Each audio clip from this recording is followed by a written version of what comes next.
नमस्कार, रण क्षेत्र देख रहे हैं आप। आपके साथ मैं हूं लावनी विनीत। बेहद खास मुद्दा आज आपके बीच एक बार फिर रण क्षेत्र में लेकर आ गई हूं। मुद्दा राष्ट्रवाद बनाम नक्सलवाद का है। अब ये बात हम क्यों कह रहे हैं ये भी समझ लीजिए। दरअसल उपराष्ट्रपति चुनाव से पहले ही सियासी धमाका हो चुका है। देश में 9 सितंबर को उपराष्ट्रपति का चुनाव होने वाला है। भारतीय जनता पार्टी नीत एनडीए ने अपने उम्मीदवार के रूप में सीपी राधाकृष्णन को चुनावी मैदान में उतारा है, तो इंडी गठबंधन की तरफ से सुप्रीम कोर्ट के पूर्व जज बी सुदर्शन रेड्डी चुनावी मैदान में है। अब ये दो चेहरे हैं और इन्हीं दो चेहरों को लेकर ये कहा जा रहा है कि दरअसल ये लड़ाई राष्ट्रवाद बनाम नक्सलवाद की है। ऐसा हम क्यों कह रहे हैं अब आपको बताती हूं। एनडीए ने अपने उम्मीदवार सीपी राधाकृष्णन को मैदान में उतारा, जैसे मैंने आपको बताया। दूसरी तरफ कांग्रेस और उनके सहयोगियों के उम्मीदवार यानी इंडी गठबंधन के उम्मीदवार हैं रेड्डी, बी सुदर्शन रेड्डी, जिन पर आरोप है कि उन्होंने सुप्रीम कोर्ट की आड़ लेकर नक्सलियों को कवर फायर दिया। जी हां, नक्सलियों को कवर फायर एक फैसले के माध्यम से दिया गया। ये वही जज हैं जिनके फैसले ने सलवा जुडूम को खत्म कर दिया। सलवा जुडूम वो आंदोलन जिसे शुरू किया गया था इस उद्देश्य, इस लक्ष्य के साथ कि देश से नक्सलवाद को पूरी तरह से खत्म कर देना है। इसे एक जन आंदोलन के रूप में लिया गया था, लेकिन सलवा जुडूम इसी आंदोलन को, इसी अभियान को जिसे खुद कांग्रेस के लीडर्स ने शुरू किया था, महेंद्र कर्मा जो कि कांग्रेसी नेता रहे, उन्होंने ये शुरू किया था, लेकिन इसी अभियान, इसी आंदोलन को असंवैधानिक करार देकर इसे बैन कर दिया था 2005 में। ये बैन किसने लगाया? ये बैन लगाया था सुप्रीम कोर्ट के ही पूर्व जज बी सुदर्शन रेड्डी ने। उस फैसले के बाद से परिस्थिति ऐसी आई कि नक्सलियों ने जो कत्लेआम किया उसमें हमारे कई जवानों को बलिदानी होना पड़ा। गृह मंत्री अमित शाह ने इस बार सीधा हमला किया। एक कार्यक्रम में उनकी मौजूदगी थी और इस दौरान उन्होंने कहा कि अगर यह फैसला न लिया गया होता, यह फैसला न आता, तो साल 2020 तक नक्सलवाद का नामो निशान मिट चुका होता। लेकिन कांग्रेस और विपक्ष ऐसे शख्स को देश का उपराष्ट्रपति बनाना चाहता है जो पहले ही अर्बन नक्सल का एक चेहरा रह चुका है। यह आरोप लग रहा है। सवाल यह है कि क्या देश का दूसरा सबसे बड़ा संवैधानिक पद नक्सल समर्थकों के हवाले किया जाना चाहिए? यह सवाल अब गूंजने लगा है, क्योंकि जिस तरीके से केंद्रीय मंत्री अमित शाह जी ने यह आरोप लगाया है कि 2020 में ही नक्सलवाद खत्म हो चुका होता अगर यह फैसला ना आया होता, तो इसके बाद यह सवाल सामने आ रहा है। सवाल यह भी है कि क्या कांग्रेस और विपक्षी गठबंधन नक्सलियों के राजनीतिक आकाओं की भूमिका निभा रहे हैं? और सबसे बड़ा सवाल यह कि यह लड़ाई उपराष्ट्रपति की कुर्सी की लड़ाई होने वाली है या फिर नक्सलवाद के संरक्षकों की? क्या यह लड़ाई राष्ट्रवाद बनाम नक्सलवाद हो चुकी है? इसी पर आज खुलकर हम बहस करेंगे। हमारे साथ कुछ ही देर में आज के खास अतिथि जुड़ जाएंगे, कराऊंगी उनसे आपका परिचय, लेकिन सबसे पहले ये टीजर रिपोर्ट।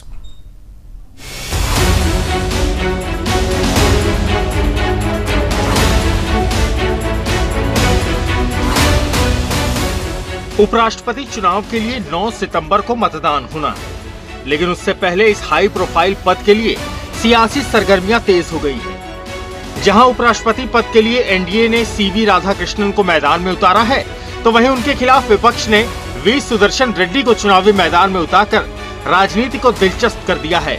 लेकिन विपक्ष के उम्मीदवार वी सुदर्शन रेड्डी पर अमित शाह ने एक न्यूज वेबसाइट के निजी कार्यक्रम में जमकर हमला बोला। उन्होंने कहा कि वामपंथी नक्सलियों के समर्थक को उपराष्ट्रपति पद का उम्मीदवार बनाया गया है। उन्होंने कांग्रेस पर हमला करते हुए कहा कि इंडी गठबंधन के इस कदम से केरल में कांग्रेस की जीत की जो बची खुची संभावना थी वो भी खत्म हो गई, क्योंकि विपक्ष के प्रत्याशी सुदर्शन रेड्डी वही हैं जिन्होंने वामपंथी उग्रवाद को मदद करने के लिए सलवा जुडूम का जजमेंट दिया था। और अगर ये जजमेंट न दिया गया होता तो वामपंथी नक्सलवाद 2020 तक खत्म हो गया होता। यही सज्जन हैं जिन्होंने वामपंथी विचारधारा से प्रेरित होकर सलवा जुडुम का जजमेंट दिया। शाह ने कहा कि केरल ने नक्सलवाद का दर्द झेला है। केरल की जनता निश्चित रूप से देखेगी कि कांग्रेस पार्टी वामपंथी दलों के दबाव में एक ऐसे उम्मीदवार को मैदान में उतार रही है जिसने नक्सलवाद का समर्थन किया और सुप्रीम कोर्ट जैसे पवित्र मंच का इस्तेमाल किया। अमित शाह ने कहा कि उपराष्ट्रपति के चुनाव को साउथ बनाम साउथ के नजरिए से न देखा जाए। देश का उपराष्ट्रपति किसी भी राज्य से आ सकता है। इस तरह से सोचना मेरे हिसाब से ठीक नहीं। आपको बता दें कि दिसंबर 2011 में जस्टिस सुदर्शन रेड्डी और जस्टिस SS निज्जर की 2 सदस्यीय बेंच ने सलवा जुडुम पर पाबंदी लगा दी थी। सलवा जुडुम का गठन छत्तीसगढ़ सरकार ने किया था, जिसमें आदिवासी युवाओं को नक्सलवाद की समस्या से निपटने के लिए स्पेशल पुलिस ऑफिसर के तौर पर नियुक्त किया जाता था। बेंच ने सलवा जुडुम को अवैध और असंवैधानिक करार दे दिया था। उन्होंने ये भी आदेश दिया कि उन्हें तुरंत निरस्त कर दिया जाए, यानी उनसे सारे हथियार छीन लिए जाएं। उनके इस फैसले से बहुत सारे कोया कमांडोज की हत्या नक्सलियों ने कर दी थी। गृह मंत्री अमित शाह ने वी सुदर्शन रेड्डी पर जो बयान दिया वो सियासत से कहीं ज्यादा न्यायपालिका के दुरुपयोग होने पर फोकस्ड है कि किस तरह से वामपंथी नक्सली आतंकियों के समर्थन देने के लिए सुप्रीम कोर्ट जैसे मंच का भी इस्तेमाल करने से नहीं चूकते हैं। अगर वी सुदर्शन रेड्डी ये फैसला नहीं देते तो हो सकता है कि अब तक न जाने कितने लोगों की जान बच जाती, न जाने कितना सरकारी धन खर्च होने से बच जाता। लेकिन बड़ा सवाल ये है कि नक्सलियों के कारण देश को जो क्षति हुई उसकी भरपाई कौन करेगा। हालांकि गृह मंत्री अमित शाह ने नक्सलवाद के खत्म होने की डेडलाइन दे दी है। 31 मार्च 2026 तक देश से नक्सली आतंकियों का समूल नाश होकर रहेगा। ये प्रण है देश के गृह मंत्री का। लेकिन उनका दर्द ये भी है कि अगर सलवा जुडुम पर वी सुदर्शन रेड्डी वामपंथियों के दबाव में आकर फैसला न देते तो ये नक्सलवाद 2020 से पहले ही खत्म हो जाता। अब सवाल ये है कि देश का विपक्ष नक्सलियों को कवर फायर देने वाले अर्बन नक्सली को उपराष्ट्रपति के पद के लिए उम्मीदवार बना रहा है। इससे विपक्ष देश को क्या संदेश देना चाहता है? Bureau report, Sudarshan.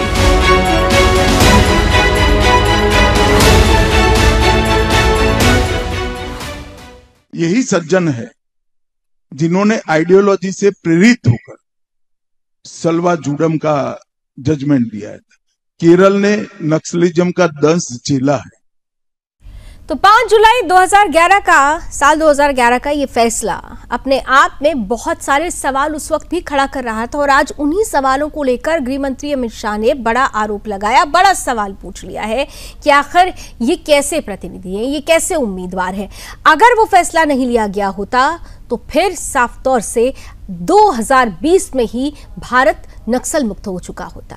यहां पर आपको बता दें कि भारतीय जनता पार्टी जो एनडीए है, भारतीय जनता नीति एनडीए, इसमें साफ तौर पर नक्सलवाद को खत्म करने के लिए लगातार जो ऑपरेशंस चलाए गए हैं, छत्तीसगढ़ के बस्तर जिले से जिस तरह से नक्सली मूवमेंट को खत्म किया गया है। गृह मंत्री अमित शाह का एक स्टेटमेंट आपको याद होगा कि उन्होंने कहा था कि 31 मई 2026 तक भारत नक्सलवाद से मुक्त होगा। तो ये जो सवाल, ये जो उन्होंने संकल्प लिया था और इसी संकल्प की परिणति के लिए जो कदम उठाए गए इस बीजेपी नीति एनडीए की सरकार में, और उससे पहले 2011 में जब ये फैसला आया और 2020 तक, जैसा कि गृहमंत्री कह रहे हैं कि अगर ये फैसला नहीं आया होता तो कब का भारत नक्सल मुक्त हो चुका होता। ऐसे में इस उम्मीदवारी के लिए उस नाम को खड़ा करना जिस पर आरोप लग रहे हों, एक फैसले को लेकर आरोप लग रहे हों कि यह वैचारिक ही था, यह विचार ही थे जो सीधे सीधे नक्सल को बल देते रहे,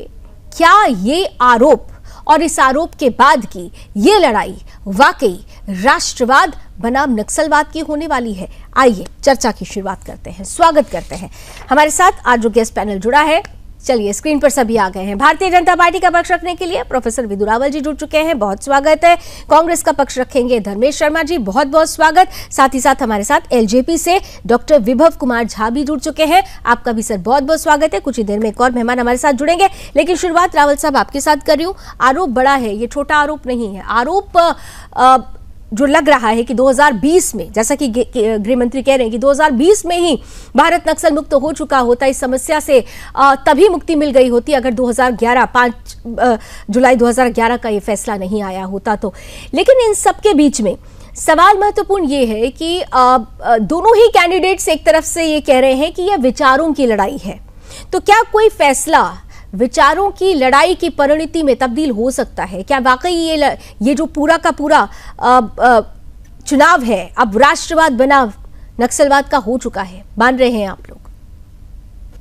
लावनी जी, आपको नमस्कार और आपके माध्यम से सुदर्शन न्यूज देख रहे सभी दर्शकों को और हमारे दोनों जो साथी पैनलिस्ट हैं विभिन्न पार्टियों से, उनको भी नमस्ते। देखिए, ये जो लड़ाई है, ये राष्ट्रवाद और राष्ट्र विरोध की जो लड़ाई है, ये लगातार चल रही है। देश के आजाद होने से पहले से चल रही है।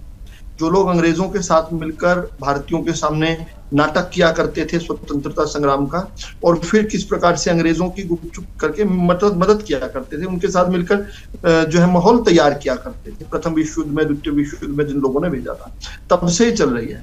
तो आपका ये जो प्रश्न कि क्या ये राष्ट्रवाद बनाम नक्सलवाद की लड़ाई है, नक्सलवाद से तो केवल राष्ट्रवाद ही लड़ सकता है, और उसका कारण यही है कि अब से केवल 11 साल पहले तक, जब हम सत्ता में आए थे 2013-2014 तक, देश के 45% भूभाग पर इन नक्सलियों का प्रभाव हो चुका था।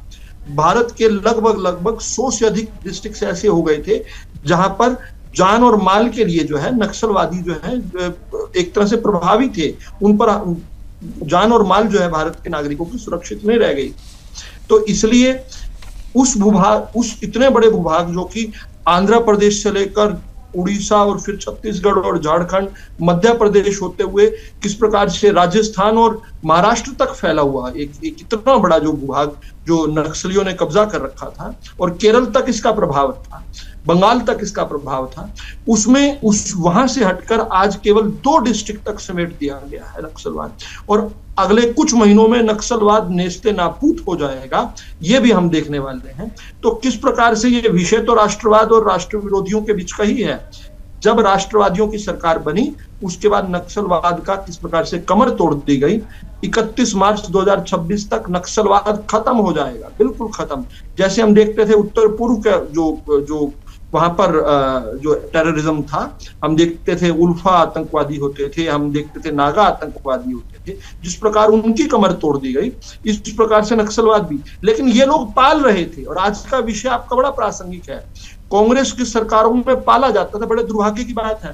कांग्रेस के नेताओं पर भी हमले हुए, इसके बावजूद भी अपनी सरकार को, इनकी सरकार का किस प्रकार से एक गुप्त समझौता रहता था नक्सलवादियों से, उसकी एक झलक जो है आज हमने इनके राष्ट्रपति उम्मीदवार के चयन में देखी।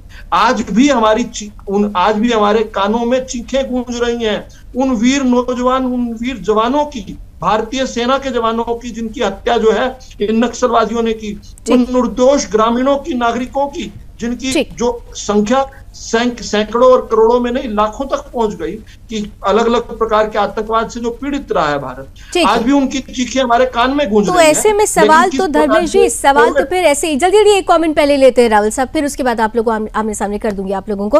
धर्मेश जी, ऐसे में तो सवाल सबसे बड़ा यही है कि जिसका सबसे बड़ा दंश आप लोगों ने झेला हो, आपकी पार्टी के नेताओं ने झेला हो, एक ऐसा फैसला जिसने कई कांग्रेसी नेताओं की जान ले ली हो, तो फिर तो ये उम्मीदवारी कहीं ना कहीं से उनके जो आपके खुद की पार्टी के नेता रहे हैं, महेंद्र कर्मा जैसे नेता, और बहुत सारे, दंतेवाड़ा में जो हुआ था वो अभी तक जब वो पन्ने खुलते हैं तो रोंगटे खड़े हो जाते हैं, तो ये तो उनके बलिदान का अपमान हुआ।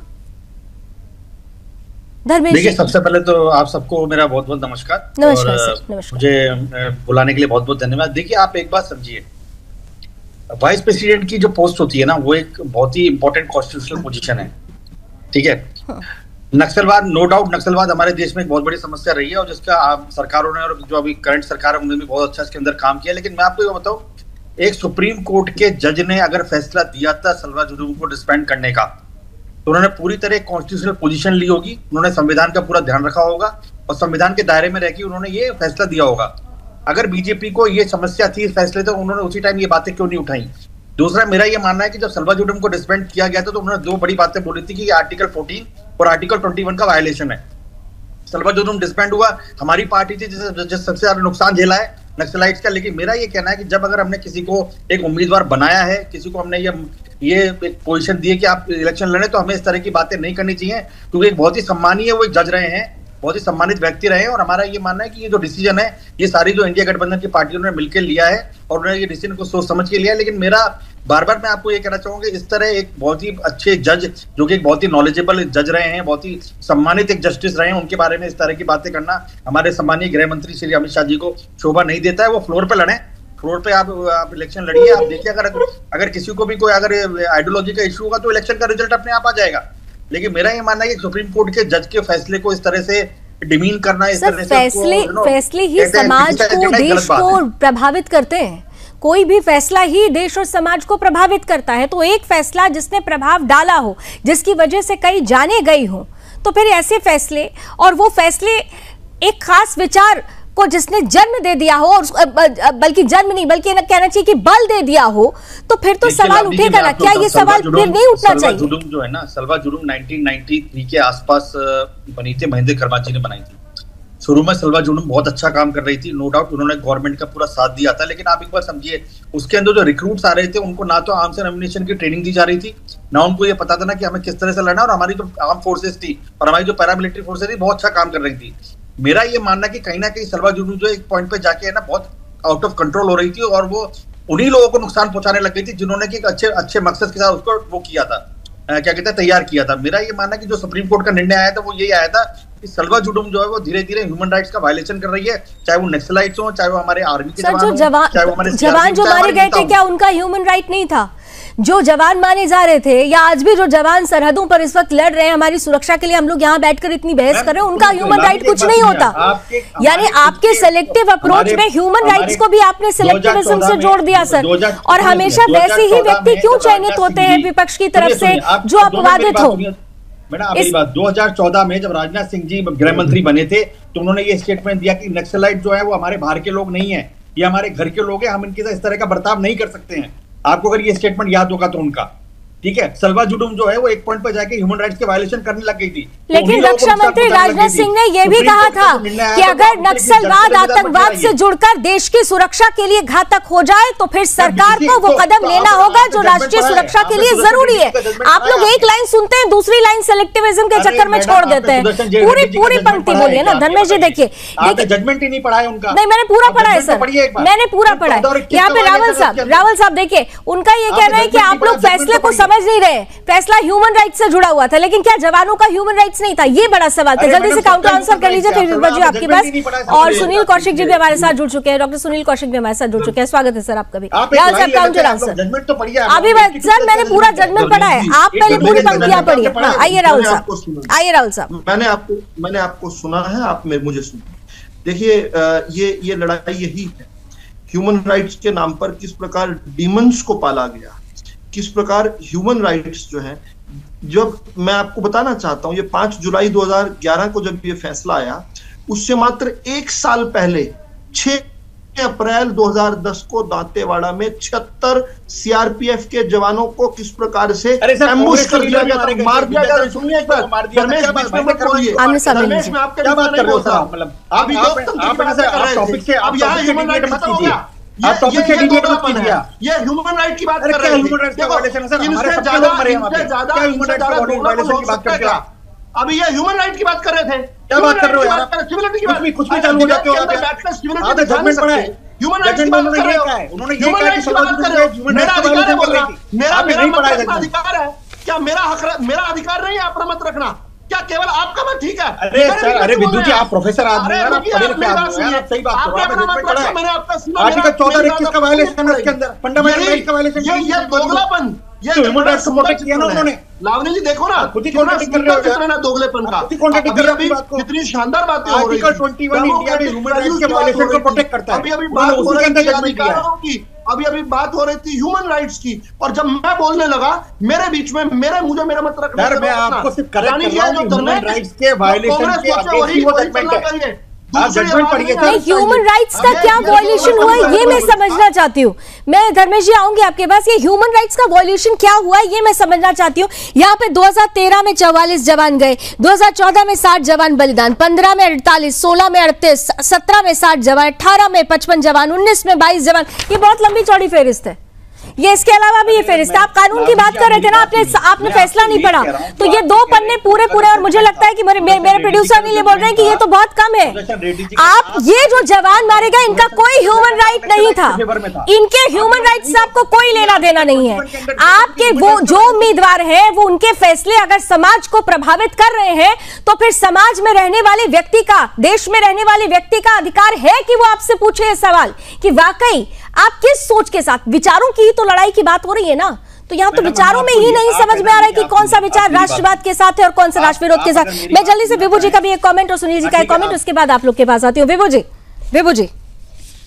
बोलिए। विभू जी, हाँ जी, विभू जी सुनिए, ये जो जिस तरीके की परिस्थिति है, ये परिस्थिति, ये राष्ट्रवाद बनाम नक्सलवाद, हाँ बोलिए। मैं ये कह रहा था लावनी जी कि हिंदी में एक बहुत पुरानी कहावत है, नासे काल विनाशे बुद्धि।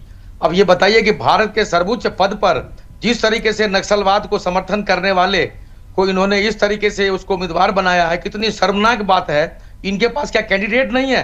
कांग्रेस इतनी जो है लाचार हो गई इस देश में, इनके पास विपक्ष इतना, यहाँ पर लौह पुरुष हमारे अमित शाह जी और नरेंद्र मोदी के सामने क्या ये लोग घुटने टेक दिए क्या? इनके पास क्या कैंडिडेट नहीं मिल रहे हैं क्या कि इन्होंने समर्थन? आपको याद होगा जब अजीत जोगी जी की सरकार थी छत्तीसगढ़ में, वो लगातार उनके वहां इतने सारे नक्सलवाद किए, इतने बड़े बड़े वहां जो है कांग्रेस के बड़े नेता, मंत्री से लेके वहां बहुत सारे जो मंत्री के पुत्र भी जो वहां पर मारे गए थे वो लोग। क्या ये और चाह रहे हैं, और भी हत्याएं चाह रहे हैं क्या ये लोग? इस तरह के आदमी को ये बना रहे हैं क्या? इनके पास आदमी की क्या कमी है क्या? इस तरह के लोगों को आप बताइए कि यहाँ हमारे यहाँ इतने अच्छे उम्मीदवार हमने दिया, अगर आपको यहाँ चुनावी प्रक्रिया है तो आपको उस तरीके से उम्मीदवार आपको लेना चाहिए था, हमसे मदद ले लेते आप। हम लोग यहाँ लोक जनशक्ति पार्टी, हम लोग चिराग जी हमारे जो नेता है, वो कोई उम्मीदवार आपको सजेस्ट कर देते विपक्ष से ही। इस तरीके से नक्सलवाद तो यहाँ नासे काल विनाशे बुद्धि है। इस देश में आने वाले समय में जो कांग्रेस मुक्त भारत, यहाँ एनडीए का पूरा झंडा जो है लहराएगा 2900 राज्य में, आने वाले समय में उसका नतीजा ये लोग खुद ही ये लोग घुटने टेक कर प्रमाण दे रहे हैं जी। ठीक है सुनील कौशिक जी, सबसे बड़ा सवाल ये है कि जब भी हम उम्मीदवार उतारते हैं, जो हम चेहरे सामने रखते हैं, उन चेहरों से ही परसेप्शन बनता है, और यहां पर एक परसेप्शन इस नाम के साथ जुड़ा हुआ है कि एक ऐसा फैसला जिसने प्रभावित किया उस आंदोलन को, उस अभियान को, जिसकी वजह से अगर आज की तारीख में 2026 की बात है, 2020 में ही भारत नक्सलवाद मुक्त हो चुका होता, और यही बात तो गृहमंत्री अमित शाह कह रहे हैं। किस तरह से लेते हैं आप इसे, डॉक्टर सुनील जी? देखो, संवैधानिक पदों पर जब आप आसीन होंगे तो निश्चित तौर से देश के हर एक नागरिक को ये जानने का अधिकार होता है तो उनका पिछला रिकॉर्ड कैसा रहा। और ये हम लोग देखते भी हैं कि पुराने भविष्य में जो भी आप निर्णय लेते हैं, निश्चित तौर से वर्तमान भी उससे प्रभावित होता है। अब ये मैं नहीं कह सकता कि 2020 तक नक्सलवाद खत्म हो जाता, लेकिन जो रमन सिंह जी जब मुख्यमंत्री 2005 में थे और जब ये अभियान चला और तमाम एनजीओ, सिविल सोसाइटी को लोग जब कोर्ट गए, तो एक तो खामी मैं खुद देखता हूं पत्रकार होने के नाते कि 2005 से 2011 में जब डिसीजन हुआ तो 6 वर्ष की कम से कम सुप्रीम कोर्ट समीक्षा कर लेता कि 6 साल में इस अभियान को चलाने से क्या नफा क्या नुकसान हुआ है, उसके बाद निर्णय लेता। बिल्कुल सही बात है, तमाम एनजीओ सिविल सोसाइटी के लिए काम करते हैं और ये सब देखते हैं कि इनका ह्यूमन राइट्स किसको है किसको नहीं है, ये बिल्कुल सही बात है, लेकिन ह्यूमन राइट्स सबके लिए है, केवल उनके लिए नहीं। और सबसे महत्वपूर्ण लावनी ये बात है, जहां तक हम लोग देखते हैं कि नक्सलवाद किसकी सरकार के रहते हुए इस देश में दिन दूनी रात चौगनी बढ़ता चला गया। नक्सलवाद में जो लोग प्रभावित थे उन्होंने हथियार उठाने के लिए कैसे वो मजबूर हुए, ये सब भी देश जानना चाहेगा ना। अब ऐसा तो है नहीं कि आखिर में नक्सलवाद 2 साल में 4 साल में डेवलप हो गया, जहां दशकों दशक उसको लग गए, जहां लाखों की संख्या में युवाओं ने हथियार उठाए और ऐसा खून खराबा करने के लिए तैयार हो गए कि वो जनमानस की भी हत्या करने लगे, आप सेनाओं पे हमला करने लगे, और उसको बाद छोड़ दीजिए आप नेताओं पे हत्या होने लगी, नेताओं की हत्या होने लगी। तो ऐसी स्थिति में जो भी निर्णय उन्होंने उस समय लिया, निश्चित तौर से ये बात सही है कि वो निर्णय नहीं लिया गया होता तो नक्सलवाद की जो स्थिति आज है वो इतनी विकराल रूप से न होती। सबसे महत्वपूर्ण यह है कि जब उनको प्रत्याशी बनाया गया, उनका एक बयान था, जहां पत्रकार होने के नाते मैं भी इस बात से असहमत था। उन्होंने कहा कि मैं 60% देश की जनता का प्रतिनिधित्व करूंगा। ये राजनीतिक पद नहीं है, ये राजनीतिक भाषा नहीं बोली जा सकती इसमें। जिन लोगों के पास आपको वोट मांगने हैं एक संवैधानिक पद के लिए जो व्यवस्था बनती है वो होती है। आपका ये बयान कि मैं 60% जनता का प्रतिनिधित्व करूंगा, इससे मैं भी सहमत नहीं था।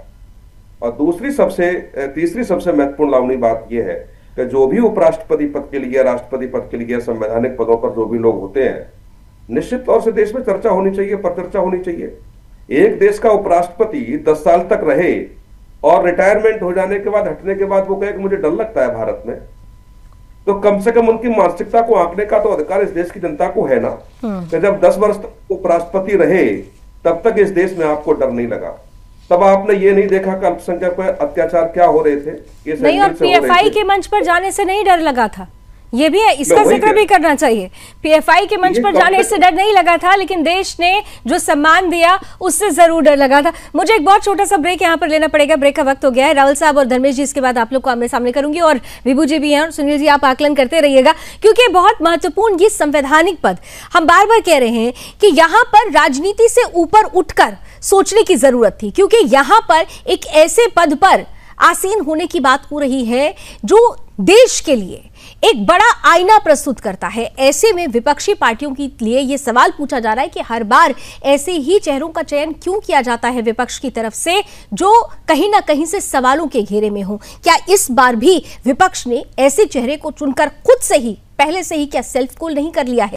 तो बड़ी चर्चा आज हो रही है, क्योंकि उम्मीदवार सामने रख दिए गए हैं उपराष्ट्रपति पद की उम्मीदवारी के लिए। एक तरफ एनडीए की तरफ से सीपी राधाकृष्णन हैं, तो दूसरी तरफ बी सुदर्शन रेड्डी हैं, इंडी गठबंधन के उम्मीदवार हैं। और ऐसे में क्योंकि अब पूर्व जज रहे हैं और एक फैसला जिसने कई सवाल खड़े किए थे सलवा जुडूम नक्सलवाद को खत्म करने के लिए, उसी पर यह बड़ी चर्चा हो रही है। ब्रेक के बाद एक बार फिर से आप सभी का स्वागत कर रही हूं मैं। धर्मेश जी, एक आंकड़ा आपके सामने रख रही हूं, आपको मेरे ख्याल से ज्यादा याद होगा, क्योंकि नुकसान सबसे ज्यादा आपके लीडर्स का ही होगा था। 25 मई 2013 फैसला कब आया था? 2011 में, और घटना 2013 की बता रही हूं। झीरम घाटी की घटनाएं, कांग्रेस की परिवर्तन यात्रा पर 1000 से अधिक नक्सलियों ने हमला किया, 33 लोग मारे गए थे। हमले में कांग्रेस के वरिष्ठ नेता विद्याचरण शुक्ल, महेंद्र कर्मा और नंद कुमार पटेल मारे गए। देश का सबसे बड़ा राजनीतिक नरसंहार इसे माना गया। तो क्या ये नहीं माना जाए कि इस फैसले के बाद, जो 2011 में जो फैसला आया, उसके बाद से देश में नक्सलवाद को बल मिला, नक्सली घटनाएं बढ़ी? क्या कांग्रेस इससे इनकार कर देगी? धर्मेश जी, देखिए मैडम, जवाब राहुल साहब इसका दीजिएगा। मैं आपको ना एक चीज बताना चाहूंगा। हाँ, हम जो बात कर रहे हैं, धर्मेश जी का फ्रेम थोड़ा ठीक कीजिए प्लीज। हाँ धर्मेश जी, कैंडिडेट श्री सुदर्शन रेड्डी जी, ठीक है, उन्होंने जो जजमेंट दिया था, क्या आपको लगता है कि उस जजमेंट की वजह से ये नरसंहार बढ़े? आपको लगता है ऐसा? सर, मैं फिर कह रही हूँ कि कोई भी फैसला समाज या राष्ट्र को अगर प्रभावित करे तो उस फैसले पर सवाल खड़ा होता है, और इस फैसले ने समाज को प्रभावित किया। इस फैसले के बाद की ही तो ये कहानी है ना, जो मैंने आपके सामने रखा। ये तो सिर्फ एक 2013 की बात रखी, आप बोलिए तो मैं 2011 की भी कहानियां बता देती हूँ आपको। आप मेरी बात सुनेंगे नहीं तो मैं कैसे आपको? नहीं, मैं आपकी बात सुन रही हूँ, लेकिन आप तर्कों पर बात कीजिए ना साहब। या तो मैं आपकी बात सुन लेता हूँ और एक्सेप्ट कर लेता हूँ कि आप जो कह रहे हैं वो सही है, लेकिन उससे कोई फायदा नहीं है ना। नहीं, आप सुनते तो नहीं है धर्मेश जी, आप सुनते नहीं, बिल्कुल सुनते हैं सर। आप फैक्टलेस और बेसलेस बातें करते हैं, मुझे बोलने दीजिए। आप फैक्टलेस और बेसलेस बातें करते हैं। अच्छा, एक सेकंड धर्मेश जी, अच्छा एक सेकंड मैं दे देती हूँ, आप दोनों को मौका देती हूँ, आप दोनों को मौका दे रही हूँ, लेकिन एक सवाल का जवाब, एक सेकंड जरा धर्मेश को सिर्फ स्क्रीन पर लेकर आइए। एक बात खाली धर्मेश जी मुझे बता दीजिए, मैं समझ लूंगी कि आपकी बात में कितनी सच्चाई है, कितना तथ्य है, क्या है। क्या कोई भी फैसला जो इस देश में लिया जाता है माननीय न्यायालयों द्वारा, वो फैसले क्या समाज, देश को प्रभावित नहीं करते? बिल्कुल बिल्कुल करते हैं, बिल्कुल करते हैं। क्यों नहीं करते? तो यहाँ पर भी तो वही हुआ है। मैं वही बात तो आपसे कह रही हूँ जिसको आप नहीं सुनना चाह रहे हैं। आप है ना एक ही चीज पर क्यों हैं? मैं आपको क्या बोल रहा हूँ, अगर आपको एक चीज पर है तो वो ये बात करता है कि फंडामेंटल राइट्स का वायलेशन कर रहा था। राहुल साहब एक second please, let me complete. हाँ बोलिए धर्मेश जी, रोक दिया मैंने उनको, बोलिए। क्या कह रहा हूँ, सलवा जुडूम जो ऑर्गेनाइजेशन थी वो धीरे धीरे आउट ऑफ कंट्रोल हो चुकी थी, ठीक है, और वहां पे ह्यूमन राइट्स सबके साथ कर रहे थे। ये कौन कहता है कि आउट ऑफ कंट्रोल हो गई थी? विदु जी मेरी बात सुनिए, किसी सरकार ने लिख कर दिया आपको, आपने घर बैठ के तय कर लिया? सर, किसी सरकार ने, किसी लॉ एजेंसी ने, किसी आर्म फोर्स ने ये लिख कर दिया क्या? अपने घर में बैठकर आपने तय कर लिया? कौन सी रिपोर्ट कहती थी कि आउट ऑफ हो गया, आउट ऑफ हैंड हो गया? ये जो अर्बन नक्सलिज्म मैं आपको है ना, सुनिए, आप दिल्ली में आपने शायद है ना, आपने दिल्ली में बैठकर तय करेंगे दांतेवाड़ा क्या होगा? सर आपने छत्तीसगढ़ बना नहीं था ना जब आपने ट्रैवल नहीं करा उधर। आप एक बार ट्रैवल करते तो आपको पता लग जाता। सर मैंने बकायदा सलवा जुडूम को देखा है। बैठकर दांते वाला का कैसे टैग कर देंगे? और आप ना ये आप ये नहीं बोल सकते दिल्ली में बैठकर। मैंने बहुत देश घुमा, आपसे ज्यादा देश घुमाया मैंने। मैं आपको बार बार क्या कह रहा हूँ, आपने जजमेंट पढ़ा है क्या? आपने नहीं पढ़ा है जजमेंट, जजमेंट नहीं पढ़ा है। सुनिए, मैं ये मेरे और आपके बीच का मामला नहीं है। मैं कितना घुमा, आप कितना घुमा, इससे बात नहीं। देखिए मैं आपको क्या कह रहा हूँ, सुनिए ध्यान से, विदुजी सुनिए, दूसरा विचार ध्यान में। दांते वाला में 1 साल पहले 76 आप बोल लीजिए, आप बोलिए, मैं बोल रहा हूँ, आप शांति से सुनिए, मैं बोल रहा हूँ, मैं आपकी बात, आपका आदेश मानकर बोल रहा हूँ, मैं सुनिए एक बार। देखिए दांतेवाला में 6 अप्रैल 2010 को 76 सीआरपीएफ के जवानों को निर्ममता से हत्या कर दी जाती है। उसके आफ्टर मैथ 1 साल पूरा होता है और इस प्रकार का एक फैसला आता है जिसमें कहा जाता है कि सलवा जुडूम की आवश्यकता नहीं। आज देश के गृह मंत्री जी, जो कि अब हम इस कगार पर है, इतने सफलता से हमने जो है नक्सलिज्म को खत्म किया है। सुनिए एक बार बात, आप सुनना नहीं चाह रहे, आप सुनना नहीं चाह रहे, आप सुनना नहीं चाह रहे। आपने लाइन पकड़ ली है। आपको समझ कैसे आएगा जब सुनेंगे? नहीं पढ़ा है सर। आपको समझ कैसे आएगा जब सुनेंगे नहीं? आप बोलने में ज्यादा नहीं पढ़ा है। आपने एक लाइन पकड़ ली है कि सलवा को डिसबैंड किया जाता है। आपको अरे सुनिए, मैं बता रहा हूं। ठीक है धर्मेश जी, मैं जजमेंट पढ़ देती हूँ। धर्मेश जी, आपने शुरू में कहा था ना किसी ने जजमेंट नहीं पढ़ा, मैं जजमेंट पढ़ देती हूँ। आप भी अगर आपके पास इससे अलग कुछ पंक्ति होगी तो बता दीजिएगा। जजमेंट में क्या था? संविधान के अनुच्छेद 14 और 21 यानी समानता का अधिकार और जीवन का अधिकार का उल्लंघन है। ये कहा गया कि राज्य अपने नागरिकों को सुरक्षा देने के लिए उन्हें सस्ते तोप का चारा नहीं बना सकता है, यही कहा गया था। ठीक है, लेकिन आपने एक चीज अगर ध्यान दी हो, अनुच्छेद 14 और 21 समानता का अधिकार, मैं आपसे सिर्फ इतना पूछ रही हूं कि ये पूरे नक्सलवाद के दौरान जो जवान मारे गए, जो ग्रामीण मारे गए, जो राजनीतिक चेहरे मारे गए, जो नेता मारे गए, उनके पास क्या यह अधिकार नहीं था? उनके अधिकारों की कोई मान्यता नहीं है क्या? उनके ह्यूमन राइट्स नहीं थे क्या? उनको यह अधिकार नहीं था कि वो स्वच्छंदता के साथ आगे बढ़े? ये जो फैसला दिया गया, ये फैसला क्या, ये फैसला सर्टेन लेवल तक तो सही था, लेकिन पूर्ण रूप से क्या ये सही था? क्या उन लोगों को नजरअंदाज नहीं किया गया जो मारे गए? आप जो आर्मी के और जो उनके ह्यूमन राइट्स की बात कर रहे हैं, इस टाइम जो नक्सलाइट मूवमेंट को खत्म करने के लिए जो भाजपा सरकार जिस तरह के एफर्ट्स लगा रही है, ठीक है, क्या आपको लगता है वो गलत है? वो यही कोशिश कर रहे हैं ना कि नक्सलिज्म खत्म हो जाए। और आप बताइए अगर इसको कोई रावल साहब एक फोटो दिखा रहे हैं, जरा फुल स्क्रीन ले लीजिए। अगर कोई, मैं आपको बार-बार ये कह रहा हूं कि सलवा जुडूम जो है, जब नंदिनी श्रीधर ने ये पिटीशन लगाई थी, उन्होंने ये कहा था कि सलवा जुडूम आउट ऑफ कंट्रोल हो रही है। इनके ये यंग बच्चों को हायर कर रहे हैं जिनको हथियार चलाना नहीं आता है। सुनील जी, मैं इसके बाद आप ही के पास आ रही हूं। एक फोटो जरा दिखा रहे थे रावल साहब, एक फोटो दिखाना चाहते थे, फुल स्क्रीन फोटो दिखा दीजिए जरा जल्दी से। कुछ दिखा रहे थे आप रावल साहब, आप फुल स्क्रीन लीजिए रावल साहब को। एसपीओ बन सकता है ये बच्चा। प्रोफेसर विधु रावल जी को फुल स्क्रीन लीजिए। कांग्रेस की असलियत है, ये लोग जो है लगातार देश के विरुद्ध इनकी जो है एक्टिविटीज रही हैं। सत्ता में रहते हुए किस प्रकार से ये आतंकवादियों के समर्थक रहा करते थे, ये मैं तस्वीर दिखा रहा हूं। ये तस्वीर आप देखिए किस प्रकार से एक के बाद एक तस्वीरें जो हैं, ये प्राइम मिनिस्टर के ऑफिस के अंदर यासीन मलिक, जिसने बीबीसी में सेंट स्टीफन्स को ये कहा था कि मैंने इतने सारे आतंकवादी मारे। इनकी सिंपैथी जो है ना धर्मेश जी की पार्टी की, कांग्रेस पार्टी की, इनकी सिंपैथी हमेशा टेररिस्ट के साथ रही है। ये सवाल यही बड़ा है कि क्यों सिंपैथी ऐसे लोगों के साथ जो देश विरोधी ताकतों का जो जिन पर एक ठप्पा लगा हो। सुनील कौशिक जी बार बार वो समानता के अधिकार 14 और 21 की बात कर रहे हैं, और मैं बार बार एक ही बात कह रही हूं कि सर्टेन लिमिट तक तो समझ में आता है, लेकिन बियॉन्ड द लिमिट नहीं समझ में आता। आप अर्बन नक्सलवाद किस तरीके से हमारे देश के लिए दीमक हुआ था हमने देखा है, झेला है। आज भी काफी हद तक कुछ चीजें अभी चल रही हैं जिसे रोकने की जरूरत है। डॉक्टर सुनील कौशिक। नहीं, बिल्कुल है। और ऐसा नहीं है कि देखो जो अभियान उस समय चलाया था रमन सरकार ने, उसमें तमाम कांग्रेस नेताओं ने नेतृत्व भी उस समय किया था।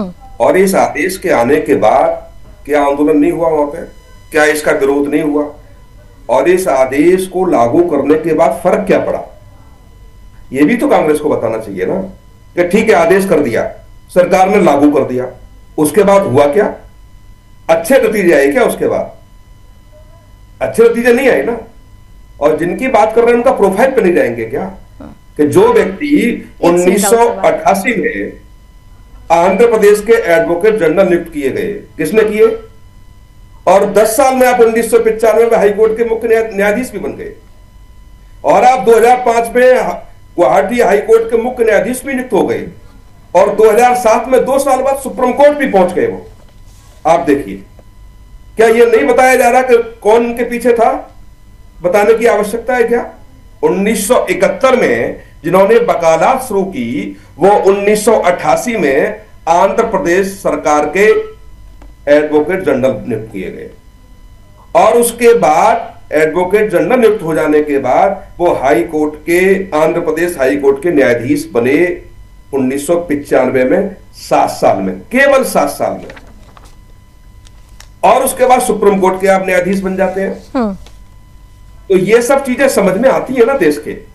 मैं इसमें नहीं जाना चाहा, लेकिन जब उनका प्रोफाइल आप खंगालेंगे तो ये पाएगा कि बिल्कुल किसी न किसी राजनीति से प्रेरित होकर के वो न्यायाधीश बने हुआ।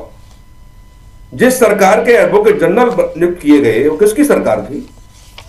किसने नियुक्त किया? इस बात की भर्त्सना वहां कांग्रेस के नेताओं ने भी किया जब 2011 में लागू हुआ। तो कहने का तात्पर्य सीधा है कि जो फैसला उन्होंने लिया, उस फैसले के बाद बदलाव जो नक्सलवाद को लेकर के जो अपेक्षा की गई थी, वो अपेक्षा नहीं पूरी हुई। वो अपेक्षा पूरी नहीं होती है, वो अपेक्षा पूरी नहीं हुई। ह्यूमन राइट्स इसको लेकर ये कहा गया, लेकिन ह्यूमन राइट्स किसका सबसे ज्यादा खतरे में पड़ा?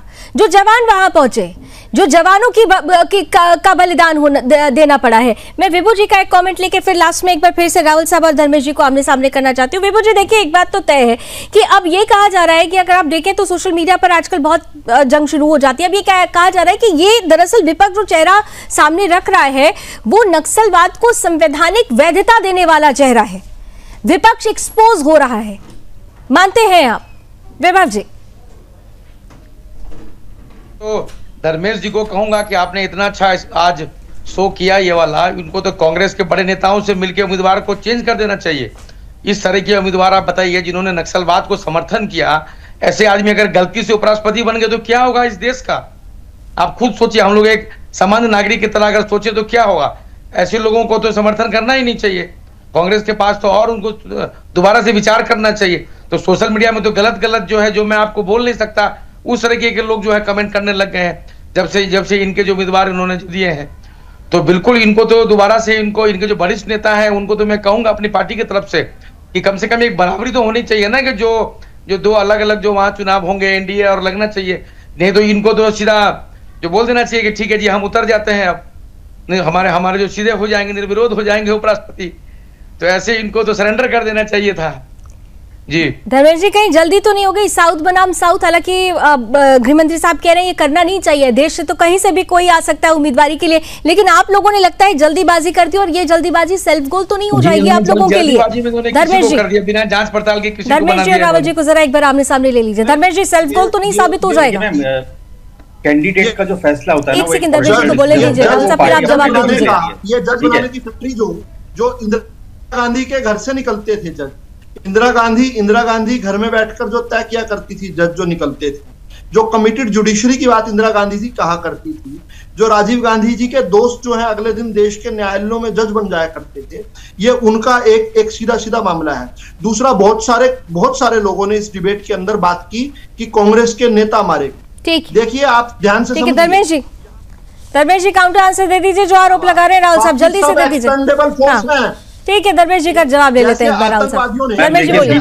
बीजेपी का आप पिछले 11 साल से देखिए, इंदिरा गांधी जी, राजीव गांधी जी, जवाहरलाल नेहरू जी, वो सब खराब थे। ये तो एंड में गांधी खानदान के अलावा सभी कितने वीसी शुक्ला मारे गए, कितने अजीत जोगी, कितने सरकार आपकी है सर, पूरा काफिला नहीं, ठीक है, लेकिन गांधी खानदान के अलावा ठीक है। समय समाप्त हो रहा है, लेकिन एक चीज बस धर्मेश जी चलते चलते ये बता दीजिए, सेल्फ गोल तो नहीं हो गया है ना?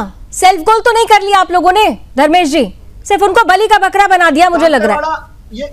धर्मेश जी, आपसे सवाल एक सेकंड राहुल साहब प्लीज। वो इलेक्शन के टाइम पे पता लगता है। चलिए, इलेक्शन के टाइम पे बहुत कुछ पता चलेगा, नंबर्स का खेल होता है, और नंबर्स ये भी सब जानते हैं कि किसके पक्ष में। हालांकि चलिए, thank you so much gentleman, आपने समय दिया, लेकिन इतना जरूर है, ये मुद्दा राष्ट्र से जुड़ा हुआ है। जब हम किसी संवैधानिक पद पर उम्मीदवारी की बात करते हैं और उम्मीदवार उतारते हैं, तो हमारा देश और देशवासी ये जानना चाहते हैं कि हमारी उम्मीदवार उनकी सोच क्या है, उनका विचार क्या रहा है, उनकी वैचारिक सोच क्या है, उनका पिछला बैकग्राउंड क्या रहा है। और ऐसे में अगर एक फैसला समाज और देश को प्रभावित करने वाला हो और वो फैसला सवालों के घेरे में हो, तो फिर आज इस उम्मीदवारी पर भी सवाल उठता है। विपक्ष को विश्लेषण करना होगा। रणक्षेत्र में अभी बस इतना ही। देश और दुनिया की तमाम खबरों के लिए आप जुड़े रहिए रणक्षेत्र के साथ। जय हिंद।